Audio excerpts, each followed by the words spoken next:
Bem-vindos novamente ao Anime Sem Censura e eu vou falar agora sobre o segundo episódio de Saint Show, que teve aí dois plots acontecendo ao mesmo tempo, que é o plot da Shoko e da Athena. Primeiro eu vou falar da Saori, que é um plot um pouco mais curtinho, um pouco mais objetivo, mais direto com relação ao que ele quer passar. A Saori está tendo uma conversa com a menina do golfinho, né? E aparece o Toge, que é um dos órfãos que foi enviado para treinamento, né? E acabou falecendo, que é o que ele fala, que muita gente morreu nesse processo de treinamento, esse treinamento pesado, e ele tá putaço com a Saori, porque a Saori mandou eles para lá. Mas chega um momento que o Jabu de unicórnio, o grande mito de unicórnio, chega num chutão, dá um chutaço no cara e fala: não, pera aí, amigão, você que escolheu ir treinar, não foi bem assim não que você tá falando, que ela que te mandou pro negócio. Você que escolheu ir. Para de ser moleque que tu foi treinar lá por vontade própria. Aí a Athena, o que ela faz? Ela olha pro Toque, depois do Toque falar tudo pra ela, né, desabafar com ela.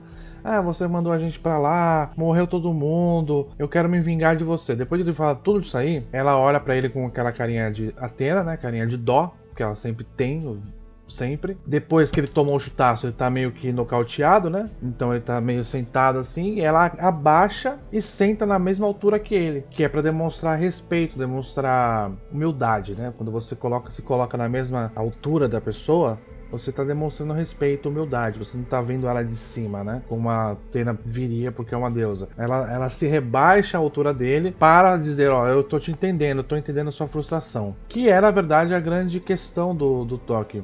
E provavelmente a questão principal de como a Ares vai transformar esses cavaleiros em seguidores dela, digamos assim. O que deu a entender com o capítulo é que ela vai se aproveitar dessa frustração das pessoas com a Athena, que é também o que ela fala para a própria Athena, né? Ela diz que a Athena é responsável pelas mortes. Então ela vai utilizar essa ideia principal de frustração, de negação, de vingança. Ela vai usar essas bases para poder trazer guerreiros para ela, né? E ela usou isso com o Toque e funcionou pelo jeito, porque a ideia dele era de vingar. Mas o que estava por trás de tudo isso e como que a Saori recuperou a alma dele, né? Quando ela abraça ele, mesmo ele tendo atacado ela, ele volta a si. E o que ele pensa naquele momento que ele está sendo acolhido apesar de ter agredido? Ele compreende que ele, naquele momento, ele é só rancor, que ele é só frustração. A frustração de não ter conseguido alcançar o objetivo que a Athena mandou ele alcançar, que era de ser um cavaleiro. Ele não conseguiu atingir esse objetivo. Ele volta para o Japão como um broto, né,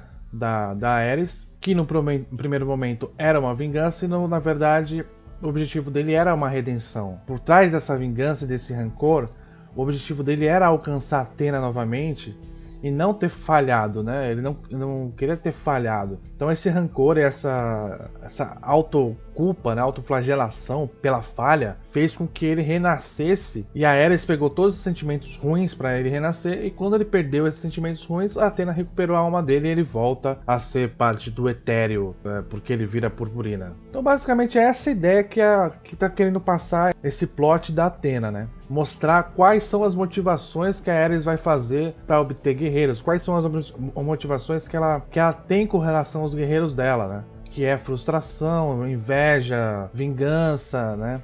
O desejo pelo poder também, talvez, vamos ver aí, para tomar o lugar da Athena, né? A gente tem várias coisas sendo faladas aí. E agora a gente vai pro plot da Shoko. No plot da Shoko, ela vai treinar com uma amazona, no caso, que é muito conhecida por ter resultados rápidos nesses treinamentos. E bom, tem aquela cena, é uma cena, gente, muito clichê, cá entre nós. Tem Kill Bill, né? Que ela tá subindo as escadas para encontrar a mestre.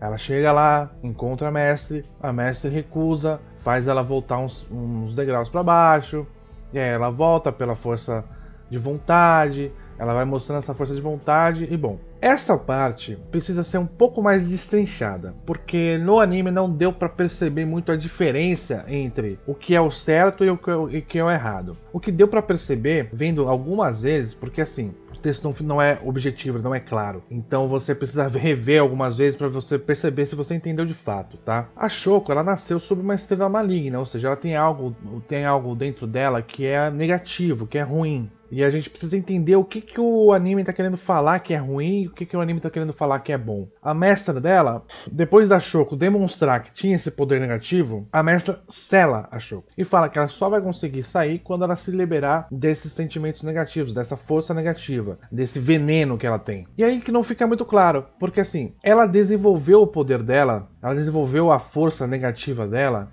através da vontade de salvar a irmã. Ela queria poder para salvar a irmã. E ela estava focando nisso, e aí ela foi selada. Para ela sair do selamento, ela teve que mostrar essa mesma força de vontade para salvar a irmã, porém com um adendo, que era: eu quero salvar a minha irmã apesar da minha vida. Ou seja, o que deu para entender foi o seguinte: quando você está buscando poder para, seja lá qualquer coisa que for, para salvar alguém, para qualquer coisa, isso está errado. Quando a motivação de salvar a pessoa é mais importante do que sua própria vida, isso está correto. Então o que deu para entender foi isso, que a busca pelo poder é errada, mas um desejo que envolva algo que não seja egoísta, isso vai estar certo. Então assim, são dois tipos de desejo, né? Um é pelo poder, o outro é pelo salvar a pessoa, certo? Que estão conectados, porque ela quer poder para salvar a pessoa. Então, meio que mostra que isso é um conflito. Você está querendo uma coisa para você e ao mesmo tempo você está querendo uma coisa para outra pessoa, que no caso é salvá-la, que no caso é, apesar de qualquer coisa eu vou salvá-la, apesar da minha vida eu vou salvá-la. Pode ser o que está dando a entender, o anime está querendo passar isso, da questão da relação entre um desejo egoísta, que é o poder, e um desejo altruísta, que é o fazer bem a outra pessoa apesar da minha própria vida. Então isso fica mais ou menos claro, não fica muito claro, porque num primeiro momento você pode entender o seguinte: que a Shoko tem um destino, né? E que ela estava seguindo esse destino ao querer poder, e ela quebra esse destino ao querer poder para salvar a irmã. Mas não é só isso, entendeu? Não é só essa questão. A questão está um pouco mais embaixo, que é justamente não querer o poder pelo poder para salvar a irmã, mas sim fazer qualquer coisa para salvar a irmã, mesmo que custe a vida dela. Então a diferença entre uma coisa e outra é muito pequena.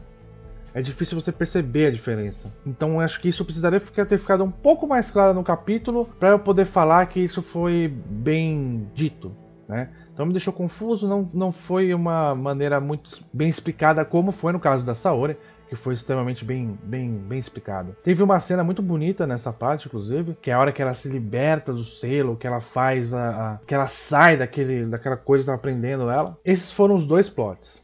Uma coisa que eu não gostei, que chega no finalzinho ali, que é quando aparece Milo, aí olha, o mestre do santuário, tudo. O Milo tá com a mesma cara que ele tava de 5 anos atrás, quando ele apareceu para as meninas, quando as meninas eram pequenininhas. Eu acho isso uma coisa que eu não gosto de Cavaleiro do Zodíaco, é essa falta de cuidado com a aparência dos personagens conforme o tempo vai passando. Eles não envelhecem, o que é velho já é velho, por exemplo, o Doku é velho, continua velho.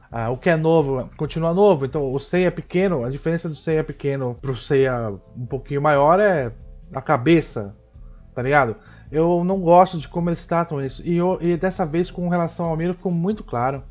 Ele tá o mesmo cara de 6 anos atrás. Ele tá com a mesma cara, ele tá com o mesmo jeito, ele tá com a mesma voz. Ele não mudou nada. Não gosto disso. Mas eu acho que o episódio foi bom. Eu acho que ele quis passar algumas coisas, ele conseguiu passar. Não foi tão bom assim por causa da falta de clareza no texto do plot da Shoko, mas teve seus momentos bem interessantes. Eu acho que esse episódio de Saint Show foi bem melhor do que o primeiro. Mas assim, bem melhor do que o primeiro. Ainda tem aquela questão da protagonista de Shonen que come pra caralho, porque ela está novamente aparecendo comendo numa cena. Mas isso já foi deixado um pouco mais de lado. Ele utiliza outros clichês, como o clichê da escadaria, como o clichê da estou quebrando o selo. Bom, galera, espero que vocês tenham gostado. Eu falei bastante aí, acho que teve bastante coisa pra falar desse capítulo. Deixa seu like, se inscreve no canal, não esquece. E até a próxima. E é isso aí. Obrigado, valeu, falou!